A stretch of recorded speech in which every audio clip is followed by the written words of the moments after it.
Olá, bem-vindos ao Carta nas Eleições. Meu nome é Sérgio Lírio e eu entrevisto nesse programa candidatos das principais capitais do Brasil.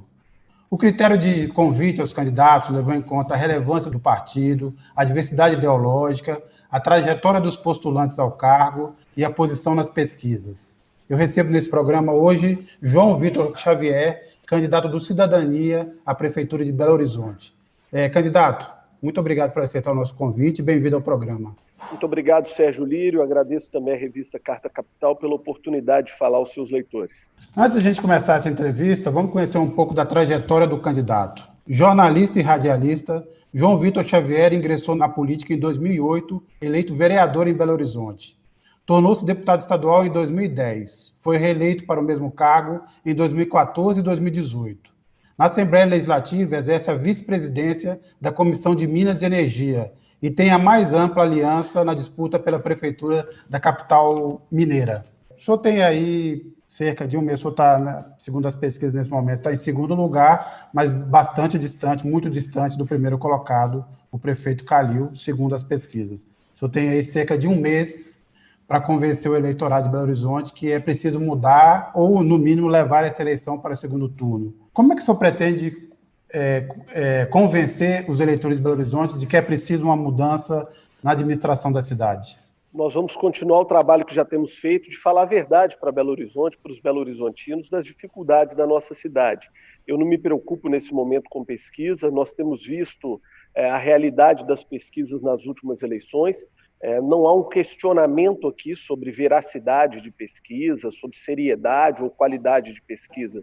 Há apenas uma detecção de que o eleitor tem mudado e de que o eleitor tem decidido de maneira muito mais rápida a migração de voto. Na última eleição, por exemplo, o governador Zema tinha menos de 10% nas pesquisas há um pouco mais de uma semana e arrancou para 47% no primeiro turno e quase liquidou a eleição no primeiro turno. E nós vimos fenômenos assim no Rio de Janeiro, em Santa Catarina, em vários lugares do Brasil. Aqui em Minas Gerais, na eleição passada para o Senado, tinha um aspecto muito parecido com o que a gente está vendo agora.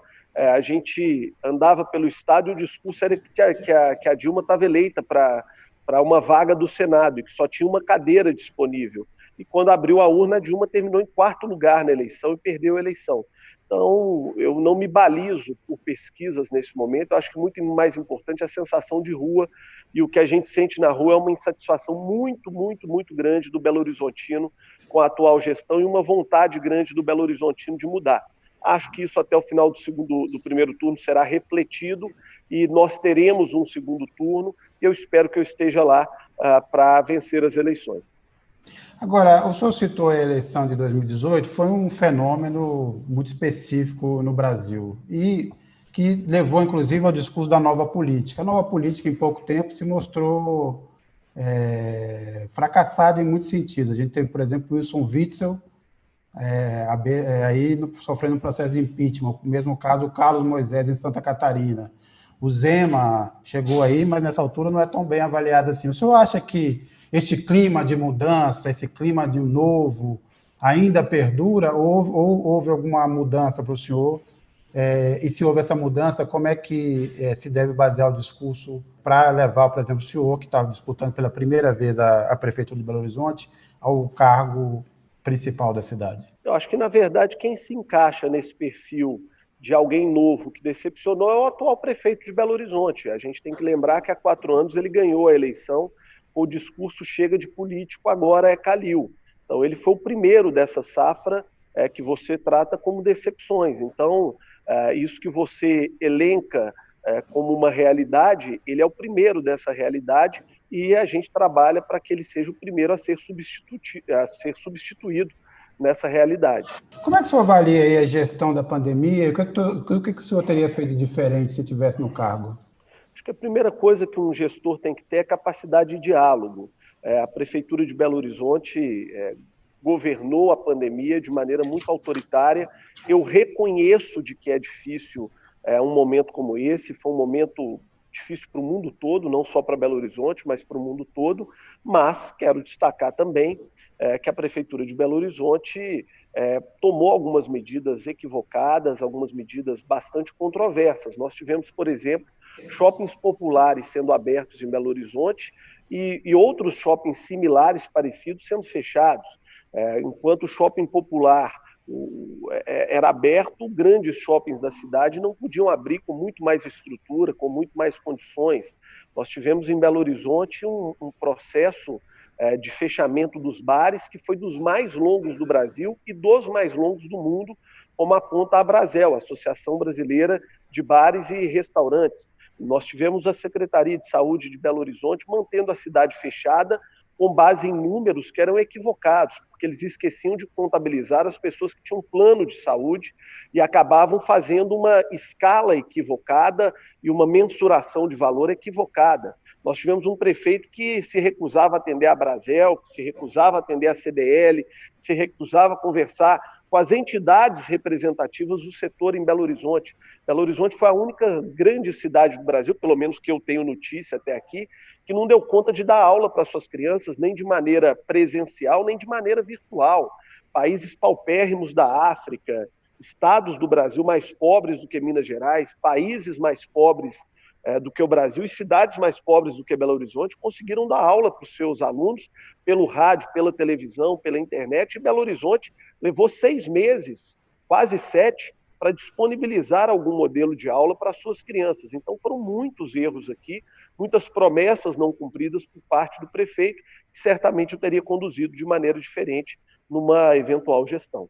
O que, por exemplo, o senhor, por exemplo, teria flexibilizado mais cedo? O que exatamente o senhor teria feito? Olha, a questão da flexibilização de bares e restaurantes, o que se percebe é que muito pouco mudou de quando foi flexibilizado para o atual momento em Belo Horizonte. A Prefeitura de Belo Horizonte foi uma das primeiras a fechar no Brasil e foi uma das últimas a abrir no Brasil. E os números de Belo Horizonte são baixos, eu reconheço isso, mas são, inclusive, maiores do que a média do estado de Minas Gerais, com muitas cidades do estado tendo sido abertas antes de Belo Horizonte. Os números de Belo Horizonte, eles são superiores à média do estado de Minas Gerais e são superiores também a de grandes cidades do estado que ficaram muito menos tempo do que Belo Horizonte com o comércio fechado. Então, poderia ter sido conduzido de uma maneira diferente. Nós tivemos outros momentos em que a realidade da cidade poderia ter sido revista e não foi revista por falta de diálogo da prefeitura. O senhor falou das escolas. O senhor acha que é possível pensar num plano de abertura das escolas sem uma vacina ou sem um tratamento garantido? E como é que o senhor pretende lidar com essa questão a partir do dia 1º de janeiro, ou 1º de fevereiro, caso seja eleito? Você falou uma coisa importante, você falou em se pensar no plano, e essa é a nossa grande crítica à Prefeitura de Belo Horizonte. Eles não tornam público um plano, um momento, né, um projeto para isso. Você botar a escola para funcionar não é como você tomar um copo d'água, você precisa de um planejamento, você precisa de uma discussão, tanto uma discussão acadêmica quanto uma discussão com os pais. E a Prefeitura de Belo Horizonte não realiza isso, isso deveria estar sendo feito já há alguns meses e deveria estar sendo feito nesse exato momento. E, infelizmente, a gente não vê a Prefeitura de Belo Horizonte fazendo isso.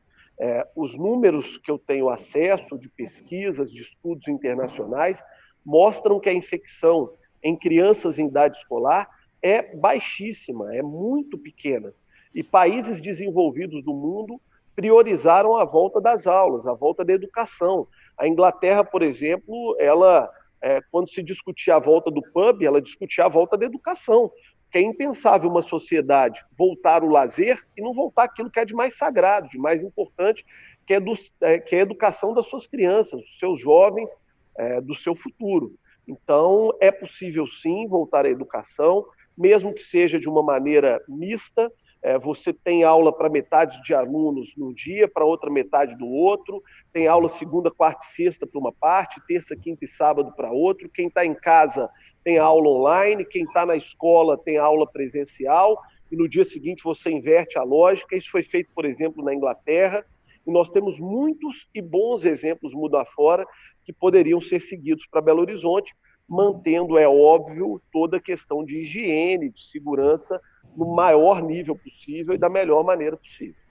Agora, candidato, além do futuro, a pandemia, digo no caso das escolas, deixou um déficit, né, neste ano, o senhor realmente ressaltou aí nessa nossa entrevista que Belo Horizonte não cuidou nem de ter aí os alunos em aulas online e tal. Você tem, obviamente, um déficit, todos os estados estão vivendo com esse drama. Como é que o senhor lidará com essa questão do que ficou para trás no caso da educação? Olha, Sérgio, primeiro é bom destacar que a dívida de Belo Horizonte com a educação, ela não começa na pandemia. Nós tivemos o IDEB de Belo Horizonte com uma pior variação percentual de todas as capitais do Brasil. O que significa isso? Quando você pega a oscilação da nota entre quem oscilou para melhor e quem oscilou para pior, percentualmente, Belo Horizonte foi a pior oscilação. Ou seja, fomos a capital que mais andou para trás na educação. Isso é inaceitável para uma cidade como Belo Horizonte, que vinha melhorando no IDEB, vinha melhorando na educação ano após ano. Desde 2007 a gente vinha melhorando a cada prova, a cada avaliação, e nós pioramos nessa última avaliação do IDEB e mais, gastando mais. Belo Horizonte hoje gasta mais com seus alunos do que gastava no passado, e além disso, a cidade de Belo Horizonte é uma das poucas capitais do Brasil que tem 30% do seu orçamento destinado à educação. Então, nós estamos gastando muito para fazer pouco. Belo Horizonte perdeu posições no ranking geral, piorou de posição, tanto na primeira infância quanto na segunda, e além disso, quando comparadas com outras capitais, nós somos a pior variação percentual. Isso é muito grave para Belo Horizonte, isso é muito grave para as nossas crianças. Então, nós temos que tratar a educação como uma prioridade. A primeira coisa é despolitizar a educação, que está entregue na mão de um grupo político, muito próximo do PT, do vice-prefeito Paulo Lamac, que é do Rede, mas que foi durante anos do PT, e esse é o mesmo grupo político que no passado já levou Belo Horizonte a um desastre na educação, criando uma geração de crianças que eram aprovadas sem saber ler e escrever, né, com aquele modelo de escola que tínhamos em Belo Horizonte, que as crianças não precisavam fazer prova, não precisavam ter boletim, e elas eram aprovadas sem saber ler e escrever. E voltou para esse mesmo campo político, a educação de Belo Horizonte, o resultado é o mesmo, um desastre mais uma vez. Agora, candidato, no programa de governo o senhor fala em transformar Belo Horizonte em uma zona livre de mineração. Como é que exatamente o prefeito pode fazer isso? Belo Horizonte é uma cidade que não tem essa característica. Eu não sei se você conhece bem Belo Horizonte, mas geograficamente nós somos uma cidade pequena. Belo Horizonte não é uma grande cidade em termos de área. Por exemplo, na região metropolitana da capital, nós somos uma das menores cidades. Nós temos muitas e muitas cidades geograficamente muito maiores do que Belo Horizonte. Então, nós temos pouquíssimas áreas ainda disponíveis para mineração. A área principal que nós vemos como área de mineração em Belo Horizonte é o nosso patrimônio cultural, histórico, que é a Serra do Curral, que é um cartão postal de Belo Horizonte. Então, é impensável que nós continuemos a permitir que um patrimônio da cidade continue a ser minerado. E isso é muito simples. A Prefeitura de Belo Horizonte ela precisa dar licenças também.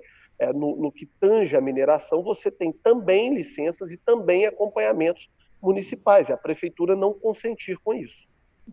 Praticamente todos os prefeitos do Brasil, todos, podemos dizer claramente que todos os mais de 5 mil prefeitos que vão assumir a partir do ano que vem vão enfrentar um problema grave, né? Queda de arrecadação, desemprego e aumento da desigualdade.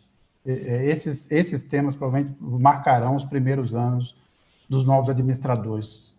Em termos de desigualdade, do assunto desigualdade, como é que o senhor pretende enfrentar essa crise ou essa realidade pós-pandemia?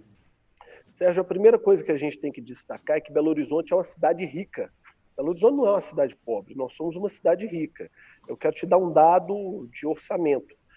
O orçamento de Belo Horizonte ele gira na casa dos 13 bilhões de reais. O orçamento de Contagem, que é do lado de Belo Horizonte, é a terceira maior cidade do estado, é de 1,2 bilhão. Nós temos um orçamento mais de 10 vezes maior do que o de Contagem. Se você juntar o orçamento de Contagem e de Uberlândia, Uberlândia é a segunda cidade, Contagem é a terceira cidade do estado, você dá o orçamento que Belo Horizonte tem apenas para a área da saúde. O que Belo Horizonte tem só para a saúde é o orçamento somado de Uberlândia e de Contagem. Nós não somos uma cidade pobre, Belo Horizonte tem dinheiro, o que falta para Belo Horizonte é gestão, é cuidar bem do dinheiro, é aplicar da maneira correta, escolher bem as prioridades da cidade. E uma das minhas prioridades, inclusive, é a geração de emprego e renda. E para isso você também não pode continuar na rota que Belo Horizonte está, porque Belo Horizonte é uma cidade, uma prefeitura rica com um povo que anda cada vez mais pobre. Por quê? Porque é uma cidade que vive de um IPTU caríssimo, um dos mais caros do Brasil. Eu quero recuperar a construção civil de Belo Horizonte, que foi expulsa da cidade, que foi levada, por exemplo, para Nova Lima. Nós temos aqui ao lado de Belo Horizonte, Sérgio, a cidade de Nova Lima, que é uma cidade conurbada com Belo Horizonte. A zona sul de Belo Horizonte se liga a Nova Lima. O bairro mais rico do Brasil, segundo matéria publicada na Folha de São Paulo, é o bairro do Vila da Serra, em Nova Lima. São pessoas que foram praticamente expulsas de Belo Horizonte, porque com a falta de oferta de produto em Belo Horizonte, essas pessoas foram levadas a morar em Nova Lima. E aí elas levam a sua receita, o seu capital, elas passam a frequentar os bares e restaurantes da região, elas levam suas empresas, seus escritórios para outra cidade. Isso empobrece a cidade de Belo Horizonte, tira emprego, tira renda da cidade de Belo Horizonte. E eu quero inverter essa rota. Eu acredito que não há programa social melhor do que o emprego. É o que dá dignidade ao homem, à mulher, é o que dá a oportunidade das pessoas prosperarem em sua vida. Então, para mim, o melhor programa social que existe é o emprego. Eu vou trabalhar muito para fortalecer o emprego do Belo Horizontino e da Belo Horizontina. O que um prefeito pode fazer, de fato, por exemplo, pela segurança pública? Muita coisa. Nós temos hoje, por exemplo, a Guarda Civil de Belo Horizonte, que é uma referência, uma das mais respeitadas do Brasil. Belo Horizonte usa um pouquinho mais de 1% do seu orçamento para a segurança pública. Pode usar um pouco mais desse orçamento para a segurança pública. Belo Horizonte precisa fortalecer a sua Guarda Civil. Nós temos hoje uma carência de efetivo. Para você ter uma ideia, Sérgio, nós temos guardas civis que não podem tirar férias no momento. Eu conheci um guarda civil que já está há 1 ano e 9 meses sem tirar férias. Por quê? Porque foram suspensas as férias dos guardas civis e porque a prefeitura não chamou os excedentes do concurso para poder nivelar a quantidade de guardas civis. E essa era uma promessa do prefeito de Belo Horizonte na última campanha. Nós temos que cumprir o que ele não cumpriu.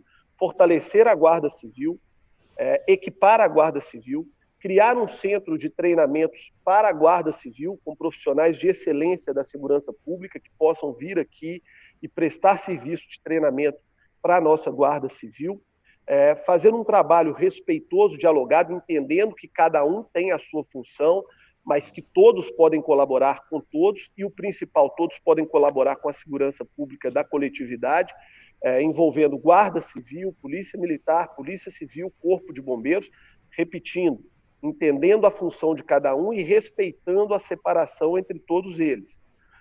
Podemos trabalhar a questão da iluminação pública, que é tão importante, podemos trabalhar a questão do código de posturas da cidade, que é importante. O centro da cidade, por exemplo, virou um antro de prostíbulos, o que traz consigo o jogo ilegal, o tráfico de drogas, a exploração sexual, pequenos assaltos, pequenos furtos. Tem muitas coisas que a prefeitura pode fazer pela segurança da população. Quero citar um exemplo. Eu vi no início do ano que Salvador fez, por exemplo, com as câmeras de identificação facial. Centenas de pessoas foragidas foram detidas no Carnaval de Salvador, identificadas por essas câmeras. Nós queremos colocar isso em funcionamento em Belo Horizonte. Porque o cara que é foragido, ele vai ter que caçar outro lugar para ficar, não vai ficar em Belo Horizonte, não vai ser aqui que ele vai encontrar esconderijo. Então tem muita coisa que uma prefeitura pode fazer pela segurança pública. Agora, candidato, o senhor lidera aí uma ampla aliança, a maior aliança que tem aí na cidade eleitoral. Essa aliança vai do DEM ao PSB, que na maioria das cidades estão em posições opostas, antagônicas. Como é que o senhor se define e como é que será possível administrar esse grande condomínio que é a sua aliança? Eu sou um sujeito de centro-direita, eu sou conservador nos costumes, eu sou liberal na economia, mas com uma preocupação social grande num país tão desigual como o Brasil. A nossa coligação ela foi feita de uma maneira muito positiva e muito surpreendente. Nenhum partido, Sérgio, nenhum partido me pediu um porteiro de prédio para poder participar da nossa coligação. vieram por uma insatisfação profunda na maneira que o prefeito trata todas as pessoas de Belo Horizonte, trata a cidade, por uma vontade de mudar o que está acontecendo em Belo Horizonte, por um desejo de contribuir com um novo projeto que surge na cidade, dando um novo caminho, uma nova esperança de diálogo para as pessoas, e a prova de que o caminho do diálogo funciona é essa: nós conseguimos juntar, sem oferecer nada, sem dar nada a ninguém, sem lotear espaço, sem lotear cargo, partidos de diferentes vertentes, que todos eles, é claro, podem colaborar com boas ideias para a cidade. O senhor tem falado aí o senhor falou da saúde. A saúde virou, não especificamente no caso aí de Minas Gerais, mas na maioria dos estados, principalmente por conta das organizações sociais, virou um antro de escândalos de corrupção, com ações aí da PF Brasil inteiro. O senhor acha que esse modelo das organizações sociais bastaria uma questão de transparência e gestão, ou é preciso rever esse modelo das OS, principalmente no caso da saúde? Sua pergunta é muito boa e de um assunto muito pertinente. É a típica história de uma boa ideia mal utilizada. Não há dúvidas que a ideia inicial da organização social ela é boa, porque ela diminui a burocracia, ela diminui o custo, ela melhora o atendimento. Você pode colocar parâmetros de excelência no atendimento ao serviço público, mas ela foi mal utilizada no Brasil. Como você disse muito bem, virou um antro de ladroagem, de corrupção, de desvio de dinheiro público. Então não adianta a ideia ser boa, ela tem que ser bem aplicada. Então acho que é o momento do Brasil rediscutir esse caminho, porque infelizmente uma ideia que era boa, que tinha tudo para dar certo, foi desviada e foi construído um outro caminho que na prática não está sendo bom. Na vida a gente tem que ver o que é bom na prática, né? Não só na teoria. Tem um monte de ideia maravilhosa na teoria que na prática foi um desastre. A gente tem que ver o que é bom na prática. E na prática, infelizmente, não está funcionando. E o que senhor, no caso da sua prefeitura, o que seria esse outro caminho, no caso da saúde? Como eu te disse, Sérgio, Belo Horizonte é uma cidade rica em comparação com outras cidades do Brasil. É uma cidade que tem um bom orçamento. Uma cidade que tem 4,5 bilhões só para a saúde, que utilizou agora no último orçamento. É uma cidade que pode fazer muita coisa na saúde. A cidade de Belo Horizonte, quero repetir esse dado para quem está nos acompanhando só a partir de agora, se você junta o orçamento de Uberlândia, que é a segunda maior cidade de Minas, o orçamento de Contagem, que é a terceira maior cidade de Minas, junta o orçamento para tudo, saúde, educação, segurança, obras. Se você junta esse orçamento dessas duas grandes cidades, eles dão o que Belo Horizonte tem só para a área da saúde.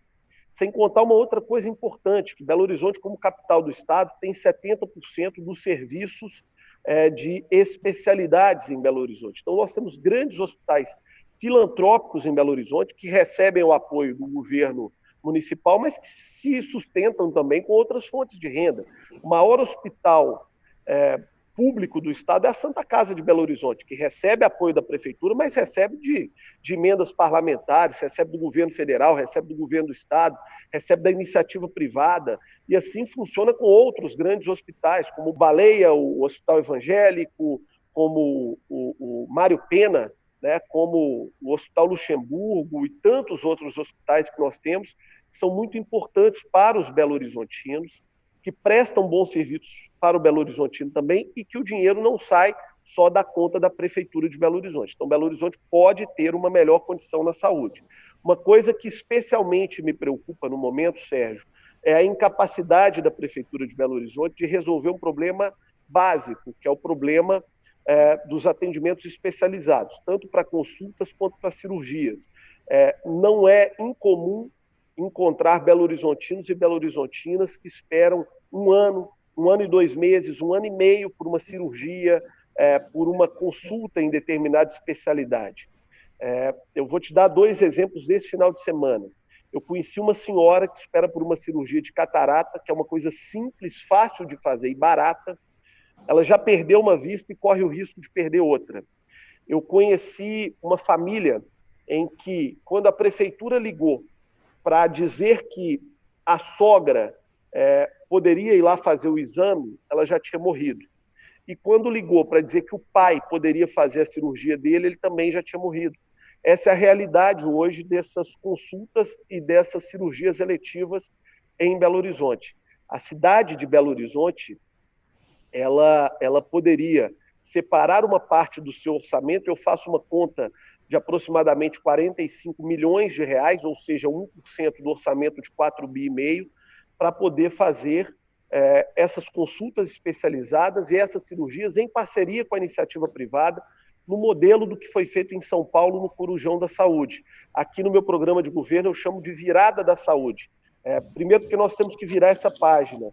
E segundo, porque se for preciso, nós temos que virar à noite atendendo as pessoas para que elas sejam atendidas e tenham o seu problema de saúde resolvido. Estou falando de 45 milhões, apenas 1% do orçamento da saúde de Belo Horizonte.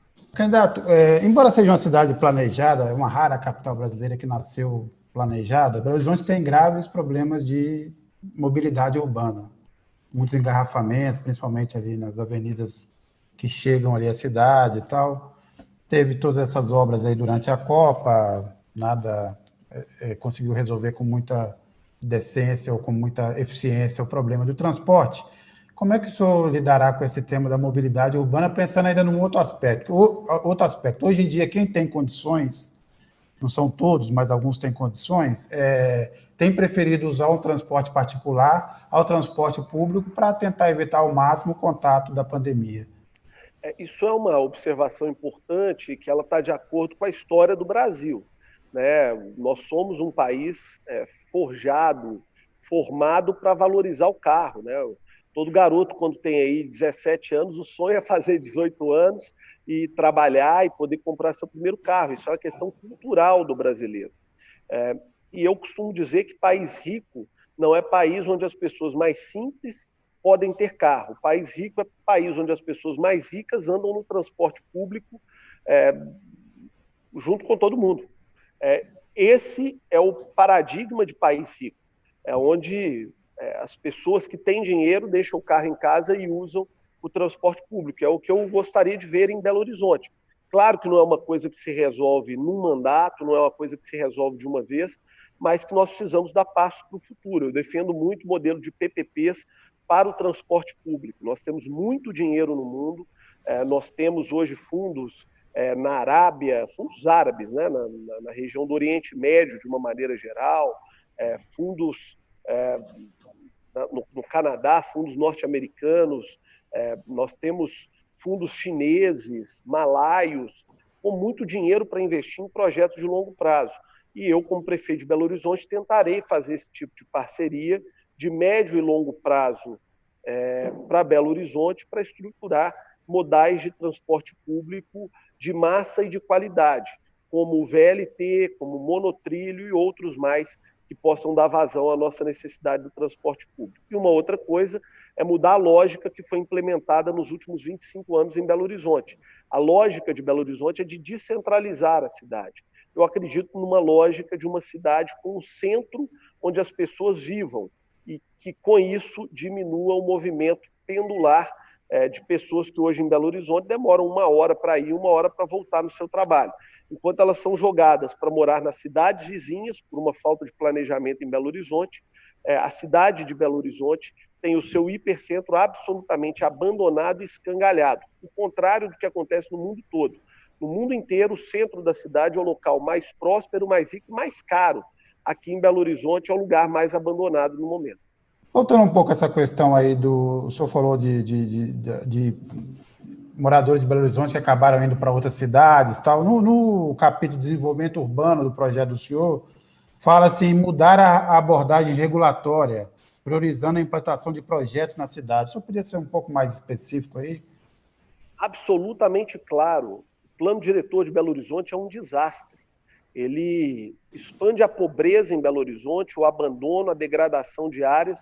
A riqueza está indo embora de Belo Horizonte. Nós temos uma cidade hoje que não tem uma construção civil viável. A outorga onerosa, ela praticamente inviabiliza a construção de empreendimentos em Belo Horizonte e eu não conheço ninguém, tirando projeto social e caridade, que faça algum investimento sem ter lucro. O mercado, ele vive de lucro. Então, a cidade de Belo Horizonte hoje é praticamente impossível alguém construir um prédio e ter um mínimo de margem de lucro. O que as pessoas fazem? Vão investir em outros lugares. Com isso, a gente quebra o setor da construção civil. Eu tive uma reunião no Sinduscom no ano passado, quando me apresentaram o número de mais de 60 mil pessoas demitidas na construção civil de Belo Horizonte. Muitas dessas pessoas hoje estão debaixo das pontes em Belo Horizonte, numa cidade que aumentou consideravelmente o número de moradores de rua. Há uma discussão de números absolutos na cidade, mas arredondando, era uma cidade que tinha entre 3 e 4 mil moradores de rua, hoje fala de 9 a 12 mil moradores de rua. E muitos vieram dessa falência da construção civil em Belo Horizonte, do empobrecimento da economia da cidade. É uma cidade rica em arrecadação, mas com uma população, infelizmente, cada vez mais pobre. Nós queremos que Belo Horizonte recupere áreas degradadas, que Belo Horizonte volte a construir, claro, que com ordenamento, com organização, com planejamento, mas que faça projetos de construção que sejam bons para a cidade, projetos como de revitalização de áreas importantes, como a Lagoinha, o Bonfim, o Carlos Prates, o Barro Preto, a floresta, aquela parte da floresta mais próxima do centro da cidade, o Santa Efigênia, regiões super gostosas, super charmosas de Belo Horizonte, estão abandonadas enquanto a construção civil vai para cidades vizinhas e leva os belo-horizontinos a morar em outras cidades e leva as empresas, leva o giro econômico de Belo Horizonte para outras cidades. Eu recebi João Vitor Xavier, candidato do Cidadania à Prefeitura de Belo Horizonte. Candidato, mais uma vez agradeço a participação e boa sorte na campanha.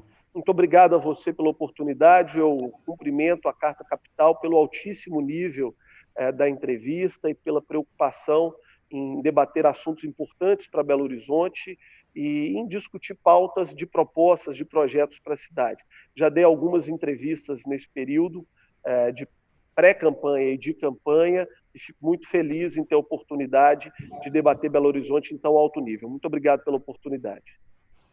Obrigado. Até a próxima. Acompanhe a nossa programação.